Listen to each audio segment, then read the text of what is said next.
நம்ம Ashwin sweets and snacks export பண்றதுக்கு 7373041434 மற்றும் www.ashwinsweets.com கான்டாக்ட் பண்ணுங்க. எல்லோரும் தங்களுடைய தேர்தல் முடிவுகளை எட்டி விட்டார்கள். நம் வசம் இருந்த முக்கிய நிர்வாகிகள் ஒருங்கிணைப்பாளர் நிலையில் இருந்தவர்கள் கூட விலகி சென்று விட்டார்கள். இணை ஒருங்கிணைப்பாளர், துணை ஒருங்கிணைப்பாளர்களாக இருந்தவர்கள்.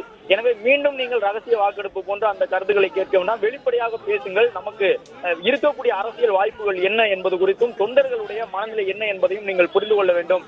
ஏற்கனவே சென்னையிலும் இதே போன்ற ஒரு கூட்டம் நடத்தியிருந்தீர்கள். அப்பொழுதும் எங்களுடைய நிலைப்பாட்டை நாங்கள் சொல்லியிருந்தோம். கிட்டத்தட்ட 90 பேர்களிடம் கருத்து கேட்டீர்கள். அதில் 83 பேர் வரை ஒரு குறிப்பிட்ட கட்சிக்கு ஆதரவு அளிக்கலாம் என்கின்ற கருத்தை தெரிவித்திருந்தார்கள். அப்பொழுதும் நீங்கள் முடிவெடுக்காமல் மீண்டும் தாமதம் செய்ததன் காரணமாகத்தான் முக்கிய நிர்வாகிகள் கூட நம்முடைய அணியிலிருந்து விலகி சென்று விட்டார்கள். எனவே தொண்டர்கள் உரிமை மீட்பு கழகத்தினுடைய நிலைப்பாடு என்ன என்பது தொடர்பாக வெளிப்படையாக ஆலோசிக்க வேண்டும். உடனடியாக ஒரு முடிவுக்கு வர வேண்டும் என்கின்ற ஒரு கோரிக்கையை முன்வைத்துக் கொண்டிருக்கின்றார்கள். ஓ பன்னீர்செல்வம் தன்னுடைய நிர்வாகிகளை அமைதிப்படுத்தி வருகின்றார். ஒரு நல்ல முடிவு இன்றைக்குள் எட்டி அந்த முடிவை உங்கள் வசம் நான் தெரிவிப்பேன் என்கின்ற கருத்தை சொல்லி வருகின்றார். என்றாலும் ஓ பன்னீர்செல்வத்தை பொறுத்தவரை தேசிய ஜனநாயக கூட்டணிக்கு செல்வதற்கான ஒரு வாய்ப்பும் இருக்கின்றது. அதே நேரம் திமுக சார்பிலும் தொடர்ந்து அவரை தொடர்பு கொண்டு ஒரு சில கருத்துக்கள் முன்வைக்கப்பட்டு வருகின்றன. வெளிப்படையாக இல்லாமல் அந்த அரசியல் ரீதியிலான பேச்சுவார்த்தையிலே ஓ பன்னீர்செல்வம் தரப்புக்கு 3 தொகுதிகள் வரை ஒதுக்குவதற்கு தயாராக இருப்பதாக திமுக தரப்பில் பேச்சுவார்த்தை நடைபெறுவதாக சொல்லப்படுகின்றது. ஓ பன்னீர்செல்வத்திற்கும் ஒரு முக்கியமான இடத்தை கொடுப்பதற்கு திமுக தயாராக இருப்பதாக சொல்லப்படுகின்றது.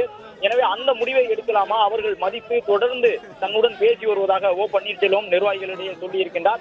அதே நேரம் அந்த முடிவு ஓ பன்னீர்செல்வத்தினுடைய அரசியல் வாழ்க்கைக்கு ஒரு மிகப்பெரிய பின்னடைவை சந்தித்துவிடும் என்கின்ற ஒரு கருத்தையும் ஒரு சிலர் சொல்லியிருக்கின்றார்கள். எனவே தேசிய ஜனநாயக கூட்டணியோடு தான் செல்ல வேண்டும். டிடிவி தினகரன் உள்ளிட்டவர்கள், செங்கோட்டையன் போன்றவர்கள் எல்லாம் ஓ பன்னீர்செல்வத்தோடு இணைந்து செயல்படுவோம், அதிமுகவிற்கு எதிரான நிலைப்பாட்டில் நாங்கள் உறுதியாக அவரோடு இணைந்து நிற்போம் என்று சொன்னார்கள். ஆனால் அவர்களே இன்று பிரிந்து சென்று விட்டார்கள். டிடிவி தினகரன் அதிமுக அங்கம் பெற்றிருக்கக்கூடிய கூட்டணியில் இருக்கின்றார்.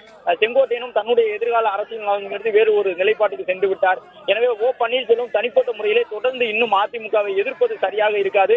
டிடிவி தினகரனை போன்று சமயோஜிதமாக ஒரு முடிவை எடுக்க வேண்டும் என்ற கருத்தையும் ஒரு சில நிர்வாகிகள் சொல்லி வருகின்றார்கள். எனவே ஓ பன்னீர்செல்வம் திமுக கூட்டணியா அல்லது தேசிய ஜனநாயக கூட்டணி அதிமுக தலைமையிலான அந்த கூட்டணியை ஏற்றுக்கொண்டு செல்வதா என்பது தொடர்பாக இப்பொழுது ஆலோசனை மேற்கொண்டு வருகின்றார்.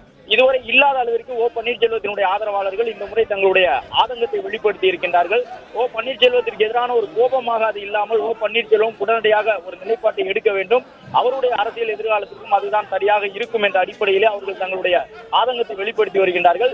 எனவே இன்னும் சற்று நேரத்திலே ஓ பன்னீர்செல்வம் அதிமுக தலைமையிலான கூட்டணியை மனதளவில் ஏற்றுக்கொண்டு தேசிய ஜனநாயக கூட்டணிக்கு உள்ளே செல்வாரா அல்லது ஒரு அதிரடியான அரசியல் முடிவை ஓ பன்னீர்செல்வம் எடுக்கும் விதமாக தன்னிடம் தொடர்ந்து திமுக தரப்பில் பேச்சுவார்த்தை நடத்தி வரக்கூடிய நிலையில் அவர்களுடைய அழைப்பினை ஏற்றுக்கொண்டு தன்னுடைய ஆதரவாளர்களில் ஒரு சிலருக்கு தொகுதிகளை பெற்றுக் கொடுக்கும் வகையிலே திமுகவுடன் தேர்தல் உடன்பாட்டை எட்டுவாரா என்பது இன்று மாலைக்குள் தெரிய வரும் என்று கூறப்பட்டிருக்கின்றது. நம்ம Ashwin sweets and snacks export பண்றதுக்கு 7373041434 மற்றும் www.ashwinsweets.com கான்டாக்ட் பண்ணுங்க. பிளே ஸ்டோர் மற்றும் ஆப் ஸ்டோரில் இருந்து பாலிமர் செயலியை QR கோடு மூலம் பதிவிறக்கம் செய்யுங்கள். செய்திகளை உடனுக்குடன் பெறுங்கள்.